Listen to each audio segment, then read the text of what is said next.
लेह हिंसा में 4 लोगों की मौत पर मजिस्ट्रियल जांच के आदेश, 4 हफ्तों में देनी होगी डिटेल रिपोर्ट। 24 सितंबर को हुई थी लेह में हिंसा। लेह हिंसा में 4 लोगों की हुई थी मौत।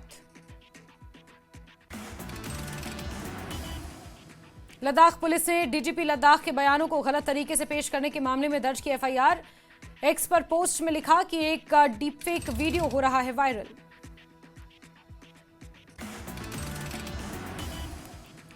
चौबीस सितंबर की हिंसा के बाद हिरासत में लिए गए 23 लोगों को किया गया रिहा। 39 लोगों में से 26 लोगों को मिल चुकी है अंतरिम जमानत।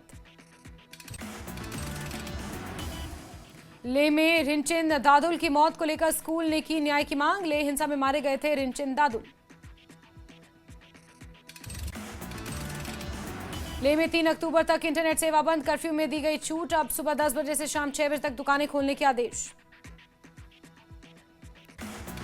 सोनम वांगचुक की पत्नी ने राष्ट्रपति को लिखा लेटर, कहा सोनम वांगचुक से नहीं हो पा रहा है संपर्क, पत्नी के अधिकारों से वंचित किए जाने का लगाया आरोप।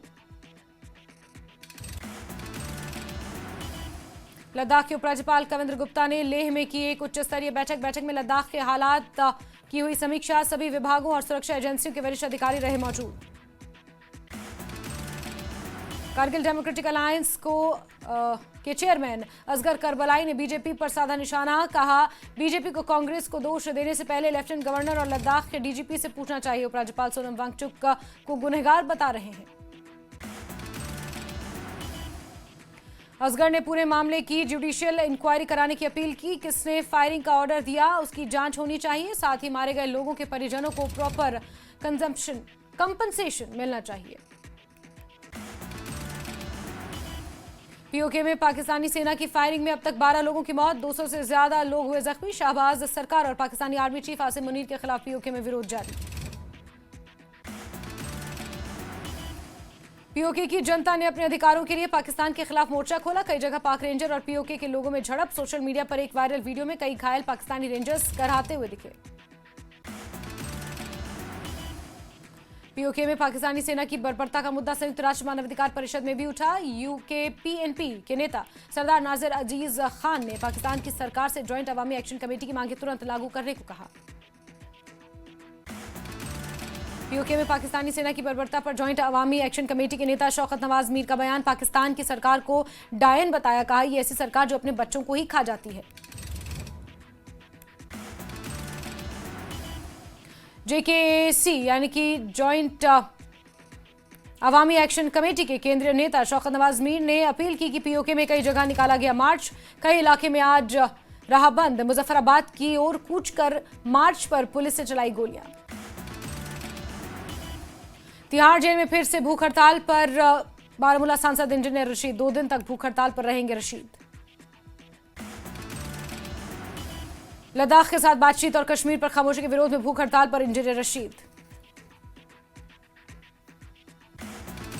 पीडीपी नेता और विधायक वहीदुर रहमान पर्रा ने उमर अब्दुल्ला पर लगाया आरोप, कहा कि उमर केवल जम्मू कश्मीर में बीजेपी का एजेंडा चला रहे हैं। धारा 370 की बहाली के लिए कोई संघर्ष नहीं।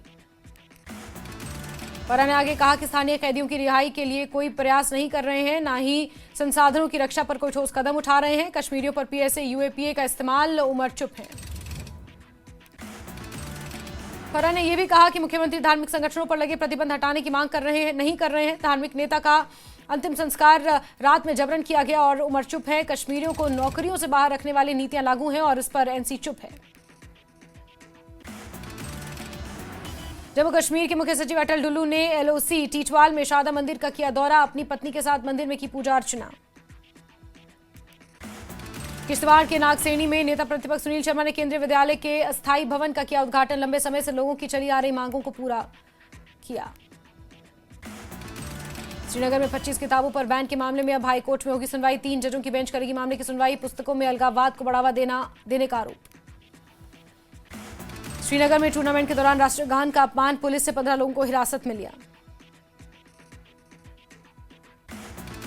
महबूबा मुफ्ती बोली बीजेपी नहीं कर सकती जबरदस्ती, राष्ट्रगान के दौरान खड़े होना या नहीं लोगों की मर्जी। महबूबा मुफ्ती के बयान पर बीजेपी नेता अरुण प्रभात सिंह ने दी प्रतिक्रिया, बोले कि महबूबा मुफ्ती से और कुछ उम्मीद नहीं की जा सकती, जिन्होंने हमेशा राष्ट्र विरोधी तत्वों का समर्थन किया। अरुण प्रभात सिंह ने कहा कि उनका पाकिस्तान समर्थक रवैया सभी को पता है। जो भी राष्ट्रगान और किसी भी राष्ट्रीय प्रतीक का अपमान करेगा उसके साथ कड़ी कार्रवाई की जाएगी।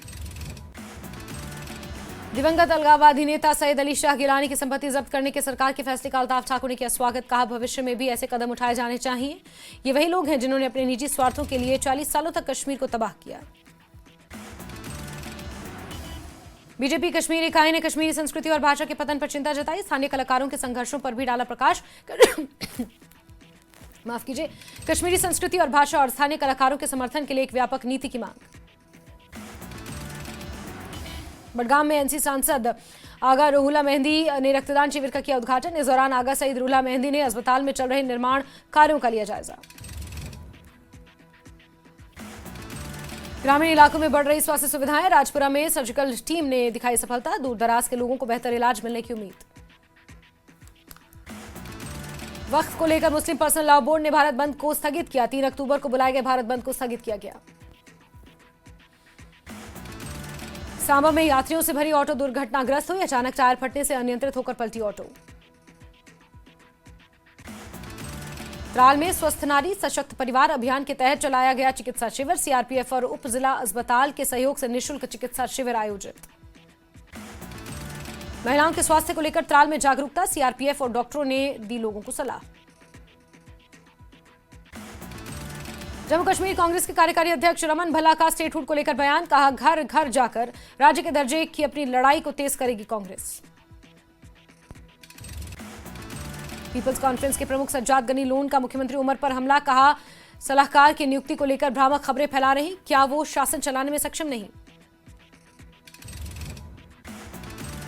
बीएचपुरा में स्वास्थ्य मंत्री सकीना इत्तू ने नंदी मार्ग में आग हादसा पीड़ितों से की मुलाकात। वित्तीय सहायता और हर संभव सहयोग का आश्वासन दिया। श्रीनगर में खनन विभाग ने खनिजों के अवैध परिवहन में शामिल 14 वाहनों को जब्त किया। पंथा चौक, खानमोह, हारून और प्रेमपोरा थानों की पुलिस टीमों के साथ मिलकर चलाया अभियान। श्रीनगर के एसकेआईसीसी में सेवा पखवाड़े का समापन कार्यक्रम। उपराज्यपाल मनोज सिन्हा हुए शामिल। सेवा पखवाड़े में हिस्सा लेने वाले लोगों को दी बधाई। पुलवामा के काकापुरा के रहने वाले अली जान ने शुरू किया जल स्रोतों के संरक्षण के लिए अभियान। गांव-गांव जाकर लोगों को जागरूक कर रहे हैं अली जान। राजौरी विधायक इफ्तिखार अहमद ने श्रमिकों को 5.81 लाख की शिक्षा सहायता वितरित की। 121 पंजीकृत श्रमिकों को बांटी गई वित्तीय सहायता। जम्मू में गांधी जयंती के मौके पर पुलिस लाइन में चलाया गया स्वच्छता अभियान। जम्मू क्षेत्र के आईजीपी भीमसेन टूटी के अलावा आलाधिकारी मौजूद रहे। गुलमर्ग में जम्मू कश्मीर ग्रामीण स्वच्छता की महानिदेशक अनु मल्होत्रा ने गांधी जी के विजन को घर घर तक पहुंचाने का दिया संदेश। कहा नई तकनीक से नई इकाइयां हो रही तैयार, जिससे समाज को बीमारियों से रखा जा सके सुरक्षित। श्रीनगर नगर निगम ने स्वच्छता पखवाड़ा का किया समापन। शहर की स्वच्छता बनाए रखने का लिया गया संकल्प। सांबा में राष्ट्रपिता महात्मा गांधी और पूर्व प्रधानमंत्री लाल बहादुर शास्त्री की जयंती पर कार्यक्रम। कांग्रेस कार्यकर्ताओं ने दी श्रद्धांजलि। उनके योगदान को किया याद। मीरवाइज मौलवी उमर फारूक ने लिया जम्मू कश्मीर अंजुमन शरीखियान के सीरत सम्मेलन में हिस्सा। कहा फिलिस्तीनी मुद्दे पर शांति वार्ता का हम करते हैं स्वागत। पुंछ में बीजेपी की ओर से गांधी जयंती के मौके पर कई वार्ड्स में चलाया गया सफाई अभियान। बड़ी संख्या में पार्टी कार्यकर्ताओं ने हिस्सा लिया। गांधरबल प्रशासन ने मनाई गांधी जयंती। 17 सितंबर से चलाया जा रहे सेवा पर्व का किया समापन। डीसी जतिन किशोर हुए शामिल। त्राल में जागरूकता और पुरस्कार समारोह का आयोजन। सेवा पर्व के तहत चित्रकला प्रतियोगिता के विजेता छात्रों और स्वच्छता को लेकर बांटे गए पुरस्कार। उधमपुर